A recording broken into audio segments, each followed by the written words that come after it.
Hello मेरे प्यारे प्यारे व्यूअर, तो कहिए कैसे हैं आप। अगर आपने मेरे चैनल को सब्सक्राइब नहीं किया है तो प्लीज़ हमारे चैनल को सब्सक्राइब कर लें, जिससे आपको नई नई कहानियाँ सुनने को मिलें। आज आपकी कहानी वाली दीदी माँ कहानी का तीसरा पार्ट लेकर आ गई है। कल तक हमने सुना था जहाँ प्रकाश झुंझलाकर माँ को बोलता है, अब कुछ नहीं हो सकता, लोग हमारी हंसी उड़ाएंगे। मैंने तय कर लिया कि जीवन को आपकी इच्छा के अनुसार बनाऊंगा। करुणा, तुमने अगर शुद्ध मन से यह इरादा किया होता तो यूँ न रहते। तुम मुझसे सत्याग्रह कर रहे हो। अगर मन को दबाकर मुझे अपनी राह का कांटा समझकर तुमने मेरी इच्छा पूरी भी की तो क्या मैं तब जानती कि तुम्हारे मन में आप ही सेवा का भाव उत्पन्न होगा। तुम अपने आप रजिस्ट्रार साहब को पत्र लिख दो। प्रकाश, अब मैं नहीं लिख सकता, तो इसी शोक में तने बैठे रहोगे। लाचारी है। करुणा ने और कुछ नहीं कहा। जरा देर में प्रकाश ने देखा कि वह कहीं जा रही हैं, मगर वह कुछ बोला नहीं। करुणा के लिए बाहर आना जाना कोई असाधारण बात नहीं थी, लेकिन जब संध्या हो गई और करुणा नहीं आई तो प्रकाश को चिंता होने लगी। अम्मा कहाँ चली गई, यह प्रश्न बार बार उसके मन में उठने लगा। प्रकाश सारी रात द्वार पर बैठा रहा। भांति भांति की शंकाएं मन में उठने लगी। उसे अब याद आया चलते समय करुणा कितनी उदास थी, उसकी आंखें कितनी लाल थीं। यह बातें प्रकाश को उस समय क्यों नहीं नजर आई। वह क्यों स्वार्थ में अंधा हो गया था। हाँ, अब प्रकाश को याद आया, माता ने साफ सुथरे कपड़े पहने थे, उनके हाथ में छतरी भी थी। तो क्या वह कहीं बहुत दूर गई हैं? किससे पूछें। अनिष्ट के भय से प्रकाश रोने लगा। श्रावण की अंधेरी भयानक रात थी। आकाश में श्याम मेघमालाएं भीषण स्वप्न की भांति छाई हुई थी। प्रकाश रह रह कर आकाश की ओर देखता, मानो करुणा उन्हीं मेघमालाओं में छिपी बैठी हो। उसने निश्चय किया, सवेरा होते ही माँ को खोजने चलूँगा। और किसी ने द्वार खटखटाया। प्रकाश ने दौड़कर खोला तो देखा करुणा खड़ी है। उसका मुखमंडल इतना खोया हुआ, इतना करुण था, जैसे आज ही उसका सुहाग उठ गया है, जैसे संसार में अब उसके लिए कुछ नहीं रहा, जैसे वो नदी के किनारे खड़ी अपनी लदी हुई नाव को डूबते देख रही हो और कुछ कर नहीं सकती। प्रकाश ने अधीर होकर पूछा, अम्मा कहाँ चली गई थी? बहुत देर लगाई। करुणा ने भूमि की ओर ताकते हुए जवाब दिया, एक काम से गई थी, देर हो गई। यह कहते हुए उसने प्रकाश के सामने एक बंद लिफाफा फेंक दिया। प्रकाश ने उत्सुक होकर लिफाफा उठा लिया। ऊपर ही विद्यालय की मुहर। तुरंत ही लिफाफा खोलकर पढ़ा। हल्की सी लालिमा चेहरे पर दौड़ गई। पूछा, यह तुम्हें कहाँ मिल गया अम्मा? करुणा बोली, तुम्हारे रजिस्ट्रार के पास से लाई हूँ। क्या वहाँ तुम चली गई थी? और क्या करती? कल तो गाड़ी का समय न था, मोटर ले ली थी। प्रकाश एक क्षण तक मौन खड़ा रहा, फिर कुंठित स्वर में बोला, जब तुम्हारी इच्छा नहीं है तो मुझे क्यों भेज रही हो? करुणा ने विरक्त भाव से कहा, इसलिए कि तुम्हारी जाने की इच्छा है। तुम्हारा मन मलिन बेश नहीं देखा जाता। अपने जीवन के 20 वर्ष तुम्हारे हित कामना पर अर्पित कर दिए। अब तुम्हारी महत्वाकांक्षा की हत्या नहीं कर सकती। तुम्हारी यात्रा सफल हो, यही हमारी हार्दिक अभिलाषा है। करुणा का कंठ रुध गया और वह कुछ नहीं कह सकी। प्रकाश उसी दिन से यात्रा की तैयारियां करने लगा। करुणा के पास जो कुछ था वह सब खर्च हो गया। कुछ ऋण भी लेना पड़ा। नए सूट बने, सूटकेस लिए। प्रकाश अपनी धुन में मस्त था।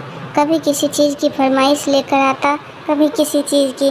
करुणा इस एक हफ्ता में इतनी दुर्बल हो गई थी, उनके बालों पर कितनी सफ़ेदी आ गई, चेहरे पर कितनी झुर्रियाँ पड़ गई, यह उसे कुछ नज़र नहीं आता। उसकी आंखों में इंग्लैंड के दृश्य समाये हुए थे। महत्वाकांक्षा आंखों पर पर्दा डाल देता है। प्रस्थान का दिन आया। आज कई दिनों बाद धूप निकली थी। करुणा स्वामी के पुराने कपड़ों को बाहर निकाल रही थी। उनकी गाढ़ी की चादरें, खतर के कुर्ते पजामे और लिफाफ अभी तक संदूर में संचित थे। प्रतिवर्ष वे धूप में सुखाए जाते और झाड़ पोंछ कर रख दिए जाते। करुणा ने आज उन कपड़ों को निकाला, मगर सुखा कर रखने के लिए नहीं, गरीबों में दाने के लिए। वह आज पति से नाराज है। वह लुटिया डोर और घड़ी जो आदित्य की चिर संगिनी थी और जिसको 20 वर्ष तक करुणा ने उपासना की थी, आज निकाल कर आंगन में फेंक दी गई। वह झोली जो बरसों आदित्य के कंधों पर आरूढ़ रह चुकी थी, आप कूड़े में डाल दी। वह चित्र सबके सामने 20 वर्ष से करुणा से झुकाती थी, आज वही निर्दयता से भूमि पर डाल दिया गया। पति का कोई स्मृति चिन्ह वह अपने घर में नहीं रखना चाहती थी। उनका अंतःकरण शोक और निराशा से विदीर्ण हो गया और पति के सिवा वह किस पर क्रोध उतारे, कौन उसका अपना है, वह किससे अपनी व्यथा कहे, किसे अपनी छाती चीर कर दिखाए। वह होते तो क्या प्रकाश दास्ता की जंजीर गले में डालकर फूल न सजाता, उसे कौन समझाए कि आदित्य भी इस अवसर पर पछताने के सिवा और कुछ नहीं कर सकते। प्रकाश के मित्रों ने आज उसे विदाई का भोज दिया। वहाँ से वह संध्या समय कई मित्रों के साथ मोटर पर लौटा। सफ़र का सामान मोटर पर रख दिया गया। तब वह अंदर आकर माँ से बोला, अम्मा जाता हूँ, बम्बई पहुँचकर पत्र लिखूँगा। तुम्हें मेरी कसम रोना मत और मेरे खतों का जवाब बराबर देना। जैसे किसी लाश को बाहर निकालते समय संबंधियों का धैर्य छूट जाता है, रुके हुए आंसू निकल पड़ते हैं और शोक की तरंगें उठने लगती है, वही दशा करुणा की हुई। कलेजे में एक हाहाकार हुआ जिसने उसकी दुर्बल आत्मा को एक एक अणु को कपा दिया। मालूम हुआ पाँव पानी में फिसल गया और वह लहरों में बही जा रही है। उसके मुख से शोक के आशीर्वाद का एक शब्द भी नहीं निकला। प्रकाश ने उनके चरण छुए, अश्रु जल से माता के चरणों को पखारा, फिर बाहर चला गया। करुणा सासान मूर्छित की भांति खड़ी थी। सहसा ग्वाले ने आकर कहा, बहूजी भैया चले गए, बहुत रोते थे। तब करुणा की समाधि टूटी। देखा सामने कोई नहीं है। घर में मृत्यु का सा सन्नाटा छाया हुआ है और मन और हृदय की गति बंद हो गई हो। सहसा करुणा की दृष्टि ऊपर उठ गई। उसने देखा कि आदित्य अपनी गोद में प्रकाश की निर्जीव देह लिए खड़े हो रहे हैं। करुणा पछाड़ खाकर गिर पड़ी। करुणा जीवित थी पर संसार से उसका कोई नाता नहीं था। उसका छोटा सा संसार जिसे अपनी कल्पनाओं के हृदय में रचा था, स्वप्न की भांति अनंत में विलीन हो गया था।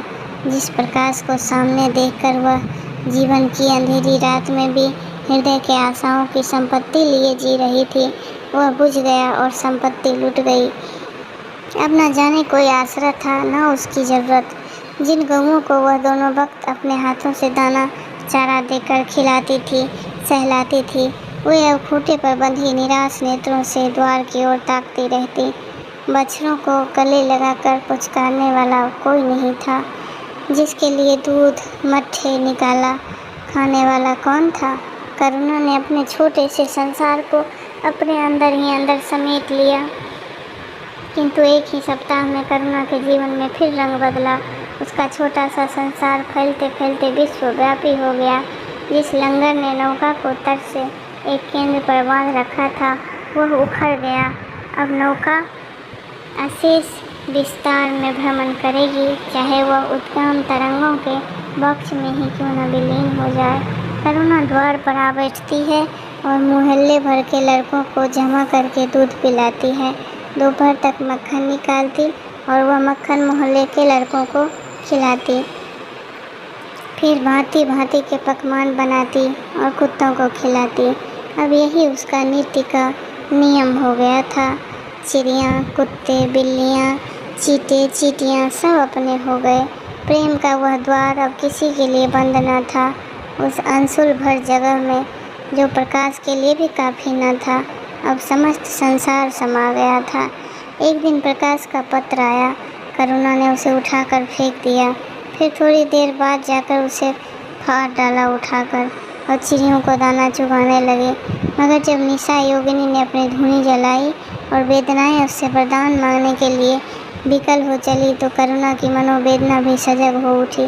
प्रकाश का पत्र पढ़ने के लिए उनका मन व्याकुल हो उठा। उसने सोचा, प्रकाश मेरा कौन है, मेरा उससे क्या प्रयोजन। हाँ, प्रकाश मेरा कौन है, हाँ प्रकाश मेरा कौन है। हृदय ने उत्तर दिया, प्रकाश तेरा सर्वस्व है। वह तेरे उस अमर प्रेम की निशानी है जिससे तू सदैव के लिए वंचित हो गई। वह तेरे प्राण हैं, तेरे जीवन दीपक का प्रकाश, तेरी वंचित कामनाओं का माधुर्य, तेरे अश्रु जल में विहार करने वाला हंस। करुणा उस पत्र के टुकड़ों को जमा करने लगी, माना उसके प्राण बिखर गए हों। एक एक टुकड़ा उसने अपने खोए हुए प्रेम का पदचिन्ह सा मालूम होता। जब सारे पुर्जे जमा हो गए तो करुणा दीपक के सामने बैठकर उसे जोड़ने लगी, जैसे कोई वियोगी हृदय प्रेम के टूटे हुए तारों को जोड़ रहा हो। हाय री ममता, वह अभागन सारी रात उन पुर्जों को जोड़ने में लगी रही। पत्र दोनों ओर लिखा था, इसलिए पुर्जों को ठीक स्थान पर रखना और कठिन था। कोई शब्द, कोई वाक्य बीच में गायब हो जाता। उस एक टुकड़े को वह फिर खोजने लगती। सारी रात बीत गई पर पत्र अभी तक अपूर्ण था। दिन चढ़ आया। मोहल्ले के लौंडे मक्खन और दूध की चाहत में एकत्र हो गए। कुत्ते और बिल्लियों का आगमन हुआ। चिड़ियाँ आकर आंगन में फुदकने लगी। कोई ओखली पर बैठती, कोई तुलसी के चेतरे पर करुणा को सिर उठाने तक की फुर्सत नहीं थी। दोपहर हुआ, करुणा ने सिर न उठाया। न भूख थी न प्यास। फिर संध्या हो गई पर वह पत्र अभी तक अधूरा था। पत्र का आशय समझ में आ रहा था। प्रकाश का जहाज कहीं से कहीं जा रहा है। उसके हृदय में कुछ उठा हुआ है। क्या उठा हुआ है यह करुणा न सोच सकी। करुणा पुत्र की लेखनी से निकले हुए एक एक शब्द को पढ़ना और उसे हृदय पर अंकित कर लेना चाहती थी। इस भांति 3 दिन गुजर गए। संध्या हो गई। 3 दिन की जागी आंखें जरा छपक गई। करुणा ने देखा एक लंबा चौड़ा कमरा है। उसमें मेजें और कुर्सियां लगी हुई हैं। बीच में ऊंचे मंच पर कोई आदमी बैठा हुआ है। करुणा ने ध्यान से देखा तो वह प्रकाश था। एक क्षण में एक कैदी उसके सामने लाया गया। उसके हाथ पांव में जंजीर थी, कमर झूली हुई। यह आदित्य थे। करुणा की आंखें खुल गई, आंसू बहने लगा। उसने पत्र के टुकड़े को फिर समेट लिया और उसे जलाकर राख कर डाला। राख की एक चुटकी के सिवा वहाँ कुछ भी नहीं था जो उसके हृदय में विदीर्ण किए डालती थी। इसी एक चुटकी राख में उसका गुड़ियों वाला बचपन, उसका संतप्त यौवन और उसका तृष्णामय वैधव्य सब समा गया था। प्रातःकाल लोगों ने देखा, पंछी पिंजरे में उड़ चुका था। आदित्य का चित्र अब भी उसके शून्य हृदय से चिपटा हुआ था। भग्न हृदय पति की स्नेह स्मृति में विश्राम कर रहा था और प्रकाश का जहाज यूरोप चला जा रहा था। तो दोस्तों, आपको ये कहानी कैसी लगी?